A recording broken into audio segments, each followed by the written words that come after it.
Hey everybody, what's going on? Buddy Blackford here with another After Effects CS6 tutorial, and we're going to keep on talking about animation presets and the different ways you can use them. So in the last tutorial I basically showed you how to save your presets and how to apply them onto your text. So I'll go over really quick how to apply them on your text again really fast in case you didn't watch the last one. So just really quick and rough. Come over here to your effects and presets panel, twirl it down. You got your presets here. The presets that come with Adobe are under the presets folder, and the ones that you have created are under the user presets folder. Just click and drag onto your layer just like you would drag an effect. So I saved this one last time. It's just a blur and a bulge effect onto the layer. So I'm going to delete them off. And now you know that you can save effects into your animation presets. So just add any effects that you want, and I don't even know what I'm picking. Let's posterize whatever. So I mean, we've got a couple of effects here, like this blur, this box, or radial blur, and all that stuff. So you can apply effects to animation presets. So I'll just save this one, and this will be radial blur and posterize. So we've got the ability to save effects. So let's delete those off. Now if I want to save animation, I can do that also. So let's animate the scale first. We'll start it here, and we'll bring the scale down, something like this, and then I'll animate some position properties. Maybe I'll have it fly in and scale down like that, or something like that. Let's easy ease this one keyframe here, and then I'm gonna press U to bring up every property that I have animated. I want to select my position, hold Control, select my scale, and we have both of these selected. Make sure that your keyframes are selected, and also make sure you don't have anything selected that you don't want to be a preset. Let's click on our preset button here to make the preset, and I've got a scale and a position from the top left, so I could say fly in, scale down, top left, or something like that. Fly in, scale down, top left, or from top left, maybe I should say. But it's good to have a descriptive name for your preset. So let's delete these off and see if we can apply our preset and see if it looks the same. So we're going to come to our user presets. We've got fly in, scale from top left.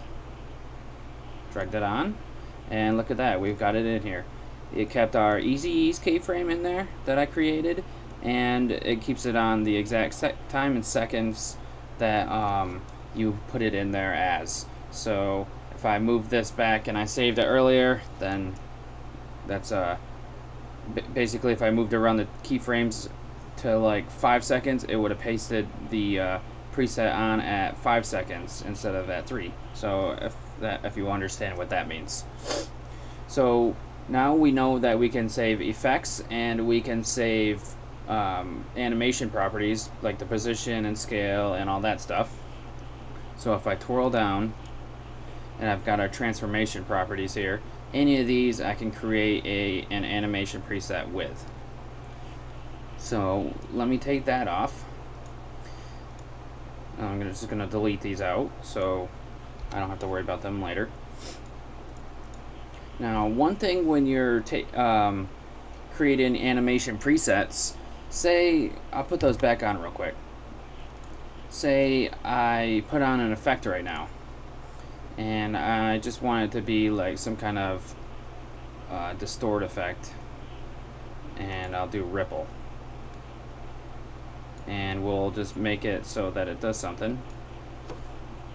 So now I've got my animation preset here. If I accidentally have these selected somehow, and then go to drag this and create an animation preset. Let's do ripple, and I think I just want to save ripple. All right, so let me delete this. You're gonna accidentally bring in the keyframes of the property you accidentally had selected. So let's show you that. So you want to make sure that everything isn't selected, as you can see here. Now I've got the ripple on there, and I accidentally had my position keyframes selected, so it pasted those in also. And you can see that I had my current time indicator at this point right here. That's where it pasted the position keyframes from. So keep that in mind. It's going to paste the position keyframes at the time of your current indicator and go from there how many seconds you had when you first saved it. So I want to delete this one. So we're gonna have to, let's go back in, and we can come back in and just delete this out. So that's how you delete your animation presets. Now another thing you can save is masks. So let me delete all this stuff out, and let's just create some masks. Let's bring this in the middle. Alright, and I'll create another mask here. This is a shape by accident. You can tell when it's a mask or a shape by the color. Make sure I have my layer selected when I'm doing this. So I've got two masks there. Let's invert these so we can see more of what's going on. Actually, subtract. That's what we want. Well, there we go. So now we've got our two masks just cutting things out. We can select our masks here and create a new preset. And this one I'm not going to go too crazy with the name because I'm never going to use it. But Goofy Masks, save. Now I'll delete out my masks and bring them on to just make sure that it works. Goofy Masks, bring it on. And there, we've got our masks saved. So that's helpful if you don't want to draw masks all the time or twirl down and always have to copy and paste the different masks. One thing that you should be aware of is that if you create an animation preset and you put it onto a layer, if you go to try to edit that animation preset and save it over top, so you saved it over the top of the one that you already had, it's not going to update all of the layers that have it on it. You're going to have to reapply that to the different layers.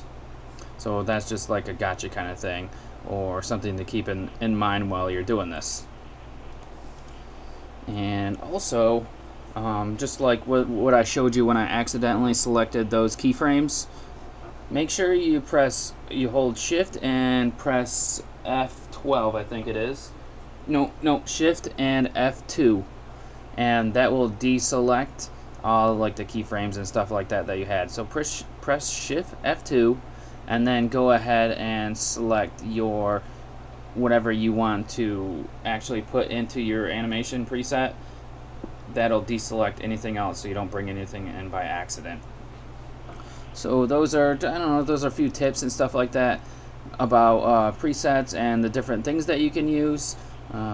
There's probably some more things that you can put into animation presets. So basically the rule of thumb is anything that you can copy and paste in After Effects, you can pretty much make an animation preset out of it. So just keep that in mind as your general rule of thumb. So thanks for watching this one, and I'm going to make another tutorial about how to apply animation presets, because there's about 6 different ways, and I guess that warrants another tutorial. So thanks for watching this one, and keep an eye out for the next tutorials. See you guys soon.